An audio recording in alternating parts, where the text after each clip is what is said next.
I'm a day and a half away from Brighton Marathon, and I'm going to be following a very specific fueling plan. 90 grams of carbs every hour, and 30 grams of carbs every 20 minutes. So the bulk of the fueling is going to be with these 30 grams of carbs in gel form, and 2 of them are going to have 100 milligrams of caffeine as well. So I'm keeping things really simple. 30 grams of carbs in gel form every 20 minutes. I have 2 gels that contain 100 milligrams of caffeine. I will probably take that on the first hour and on the second hour. But what I'm really going to do is just go off a feeling. If I'm really feeling a bit sluggish at any point, that's when I'll drop the caffeine gel. The goalposts of this run have changed.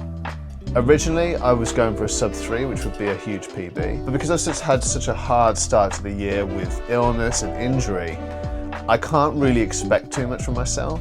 And I also have other events coming up that I need to plan for. So the Brighton Marathon, I want to show up, I want to have fun, I want to sit into it and enjoy it, find a pace that feels comfortable, and just get to the end with a smile on my face and enjoy the day for what it is. I still think that my original plan was a great plan, as long as I stayed fit and healthy, which I didn't. Through February I was really ill. I've had injuries since trying to come back because of the fatigue. So actually, the goalposts have to change, and I can't go into Brighton Marathon with the same goal that I had. But there's always going to be another marathon, and I will come back to the marathon in order to get the PBs that I would like. This will be my first ever road marathon. I've done lots of marathons on trail and with elevation. This will be the first one on the road where there's a bit of elevation in Brighton, but it's relatively flat. So I'm just going to go and set my benchmark, set my time, my comfortable time, and from that I will push forward when I come to do the next marathon. So my strategy this week is every single meal, I'm just increasing my carb intake just a little bit as the week progresses. So today will be like my highest carb day, and tomorrow I will focus on high carb meals with low fiber and fairly low protein as well. So it's going to be quite plain, like rice, pasta, things that are really going to aid and fuel me for the run, but not kind of tempt any like gastric problems that might occur. If you have like too much fiber before the day before a race, it can cause issues. So I want to be really careful with that. So while I am kind of doing like an old-fashioned carb load, it is with a progression in mind. I'm not just eating normally all week and then carb loading the night before. I am slowly building up my carbs, making sure my glycogen stores are topped up. So today I did a recovery run. I had lots of carbs before. I had my 90 grams of carbs over the hour. All felt good, all felt fine, and hopefully that will keep me nice and fueled in prep for the marathon in a couple of days. So as it stands, running has been tricky because I have pain in my lower ab, and I have these pains that I can only describe as shin splints that run up the inside of both of my legs, but mostly on my left. The pain has been easing, and so I've been getting back into running pain-free, and I can hop up and down. I can do things that I couldn't do last week, like hopping up and down on one leg. So I'm gonna go to the physio to make sure these injuries aren't anything to be concerned about, have an ultrasound scan, make sure that he doesn't find anything nasty, and depending how that goes, will dictate how the rest of my week is going to look and whether I actually run the Brighton Marathon. It is Tuesday the 7th of April. That means we're about 5 days away from the Brighton Marathon.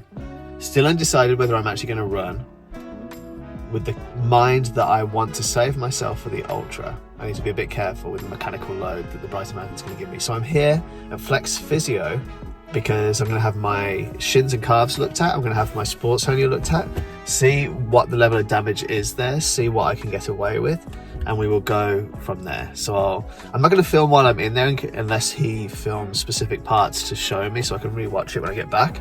But I will check back in with you when I'm out of here. Okay, so it's only good news from the physio, apart from just a couple of niggles that I'm going to have to manage a little bit in my day-to-day training. actually there's nothing really serious or sinister going on. So we only did an ultrasound scan, and unfortunately with sports hernias, they're usually pretty deep in there. We just did an assessment, a check, everything looks okay, everything's healing really well. I just need to manage that injury, but the most important thing is that I can train. The issue that I've been having in and around the lower part of my legs, so like kind of like the inside of my shin, is called a medial tibial stress syndrome, which thankfully, according to the physio, is not something that's going to lead to a stress fracture, which is what I was really worried about. What this is an inflammation of the tendon that's around the sort of calf and goes over the shin.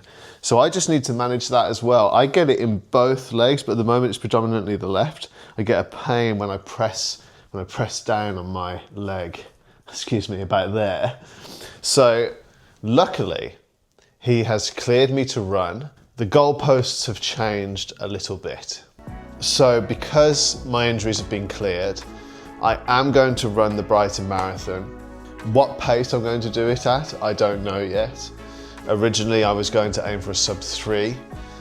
Now I don't think that's realistic. I'm not sure my nervous system will cope with the recovery because of the start of the year that I've had.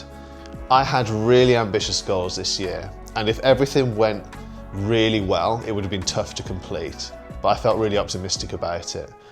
I lost all of February because of being ill.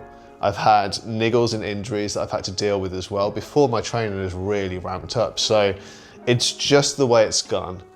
I've been dealt a bit of a crap hand this year so far, but I can still run, I can move, my body's allowing me to do the things that I wanted to do, so I'm going to still stay in a grateful, positive mindset. I still get to go out and train. My body has been working really hard this year so far to get my body, to get me into a sort of place where I can start to do some of these events.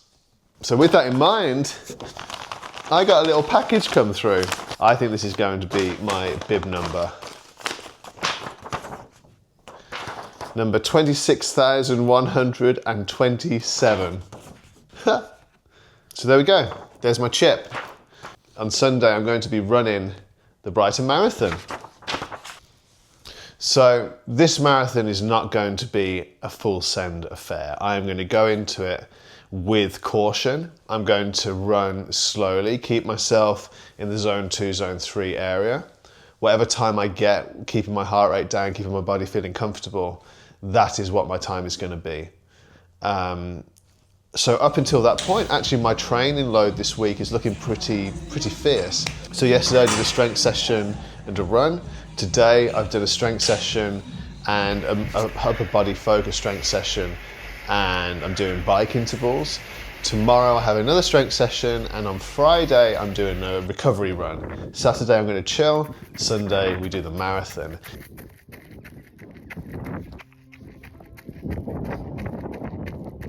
The goalposts have changed, but my attitude towards the overall year hasn't. I'm still so excited to go and run Brighton Marathon on Sunday. I think it's going to be so much fun to just experience it. And now I'm setting my sights on making sure my body is prepared for that ultra marathon.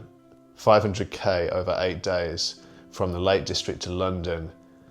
And the first 2 days both cover over 1,500 meters of elevation. So this is going to be a saucy bugger.